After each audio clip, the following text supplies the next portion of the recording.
Welcome back to CrimePod Castle, everyone. It's episode 27 of our Unsolved Mystery series, and today we're diving deep into a case that really gripped India, the murder of Radhika Tanwar in Delhi back in 2011. Yeah, it's a story that raises so many questions Yeah, about safety, obsession, and challenges. of navigating a world where, Like, unfortunately, these kinds of tragedies occur. what strikes me about this case is the sheer contrast, the normalcy of Radhika's day-to-day life set against Lieutenant. the brutal nature of her murder. Yeah, and it happened on International Women's Day, a day meant to celebrate women, Well, which right. just adds another layer of tragedy to the whole It situation. does. It really does. That detail is so poignant. It makes you think about the broader context Right. of women's safety, especially in a bustling city like Delhi. But before we get there, let's paint a picture of Radhika's life before this horrific event. Yeah. What can you tell us about her? Well, Radhika was a 20-year-old college student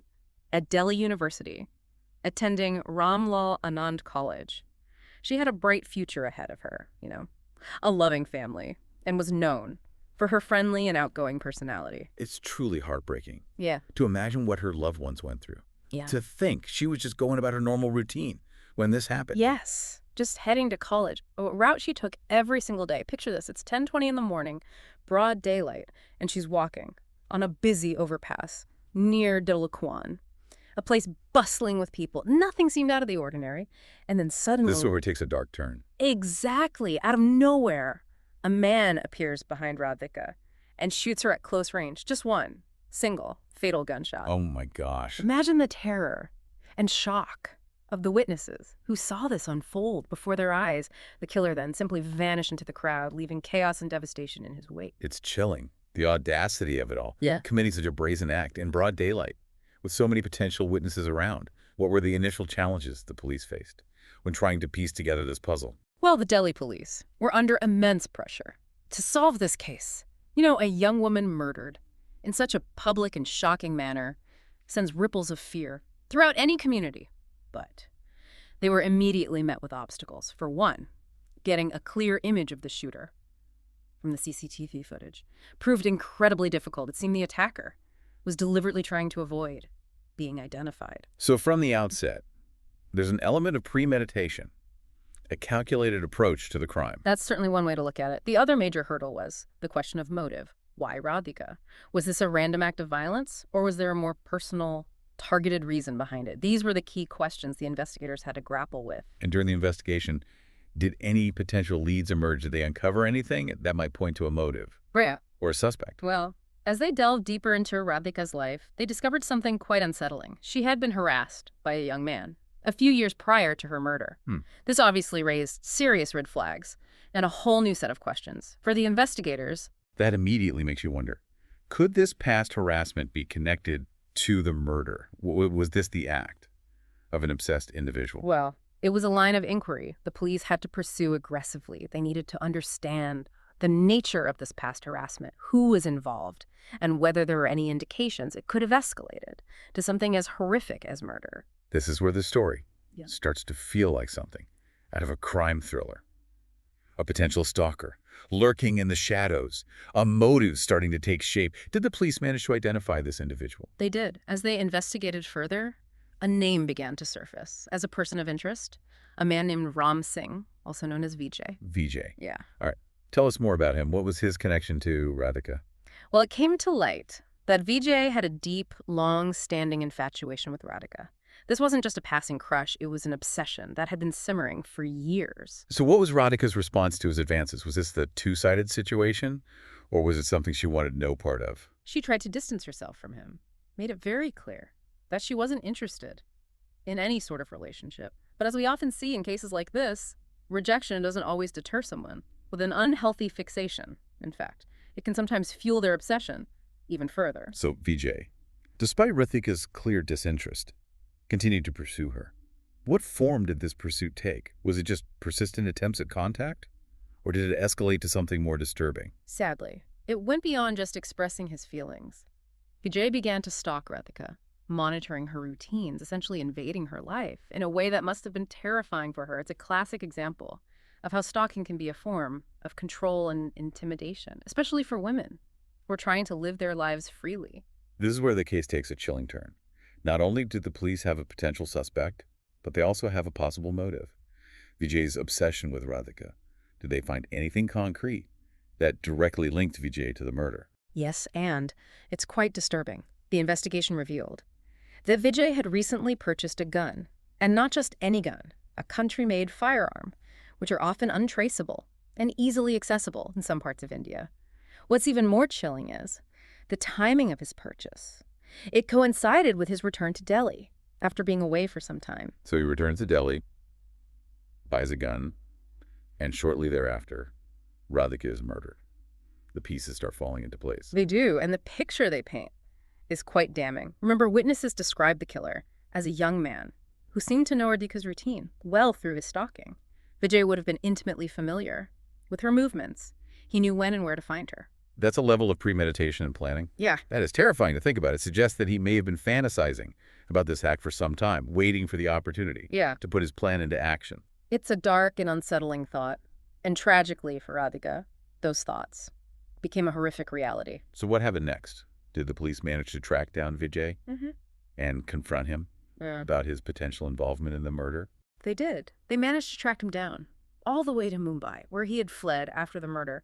And when they finally confronted him, the unthinkable happened. He confessed. He confessed. Just like that, what led him to admit to such a heinous crime? According to reports, yes. He confessed to killing Radhika, driven by a twisted mix of resentment and anger. He felt rejected by her and couldn't handle it.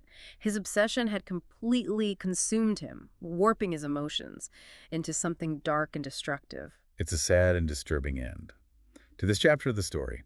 A young woman full of promise, her life cut short by someone who couldn't accept her right to say no, and a man consumed by his own warped obsession, now facing the consequences of his action. It's a tragedy on multiple levels, no doubt. But the story doesn't end with Vijay's confession. The impact of Radhika's murder extended far beyond her immediate circle, sparking a nationwide outrage and forcing a difficult conversation about women's safety in India, especially in a city like Delhi. That's a crucial aspect of this case that we need to explore further. But first, let's take a quick pause. We'll be right back with more. On the Radhika Tanwar case and the lasting legacy it left behind. You know, you're absolutely right. The case didn't just end with Vijay's confession. It sparked a much wider conversation about the dangers women face. Especially in a city like Delhi. It's like Radhika's case ripped the Band-Aid off. A societal wound that had been festering for far too long. What was the immediate reaction from the public? Can you take us back to that time? Well, there was an outpouring of grief, of course, and a sense of shared mourning for Radhika and her family. But beyond that, a palpable wave of fear and insecurity swept through the city, particularly among women. Radhika's murder made it brutally clear that even in broad daylight, on a busy street, they could be targets of violence. Yeah, it shattered that illusion of safety we all try to cling to, the belief that if we just stick to well-lit, populated areas, we'll be okay. Exactly. And it forced people to confront the very real threat of stalking and harassment, which, tragically, were often brushed aside as minor offenses back then. It's hard to believe that such serious issues weren't taken more seriously before. Did this case ultimately lead to any changes in how these types of crimes were viewed and handled by the authorities? It played a significant role, without a doubt.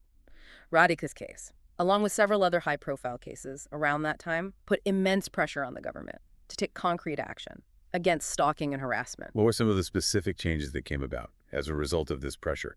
Did the legal system adapt to better protect potential victims? Well, there was a big push for stricter laws and harsher punishments for those convicted of stalking and harassment. Before this, these crimes were often treated leniently by the courts, which really emboldened perpetrators and made it difficult for victims to get justice. So it sounds like Radhika's case became a catalyst for much-needed legal reform. Yes, it did. It became a symbol of the urgent need for a system that took these crimes seriously and provided better protection for women who were being targeted and harassed.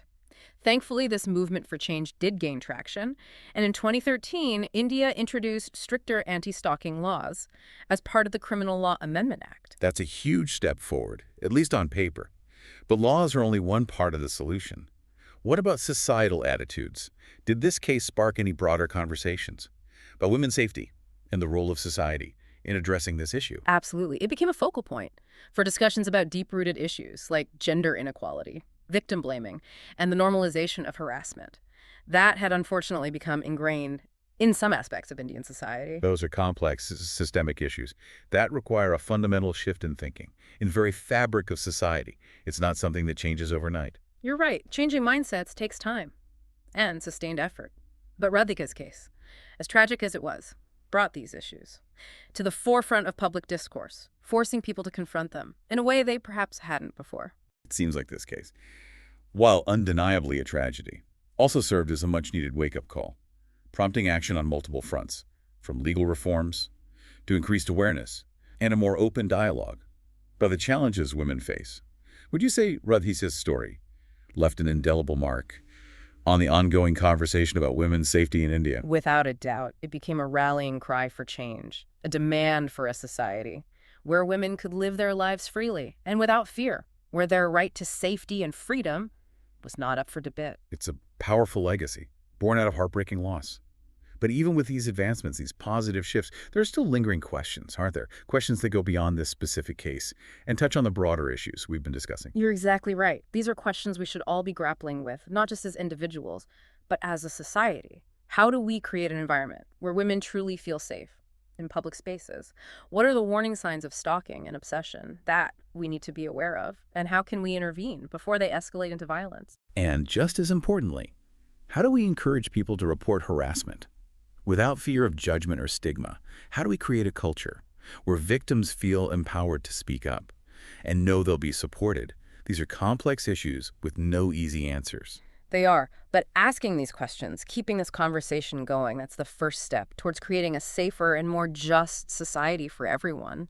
It's about recognizing that women's safety is not just a women's issue, it's a human issue. That requires collective action and responsibility. I couldn't agree more. Before we wrap up our deep dive into this impactful case, is there anything else you'd like to add about Radhika's story or its broader implications? Any final thoughts for our listeners? I think it's crucial to remember that behind the headlines and legal proceedings, there's a real human story here. Radhika was a daughter, a sister, a friend with hopes and dreams. And her life was tragically cut short. We must acknowledge the immense pain her family and loved ones continue to carry. You're right. It's easy to get caught up in the details of the investigation and the legal aspects. But at its core, this is a story about a life lost, a future stolen, and the devastating ripple effects felt by those left behind. It serves as a stark reminder that we all have a role to play in creating a world where such tragedies are less likely to occur. We can't just be bystanders. We need to challenge harmful attitudes, speak up against harassment, and support those who've been affected by these issues. It's about fostering a culture of empathy, respect, and accountability.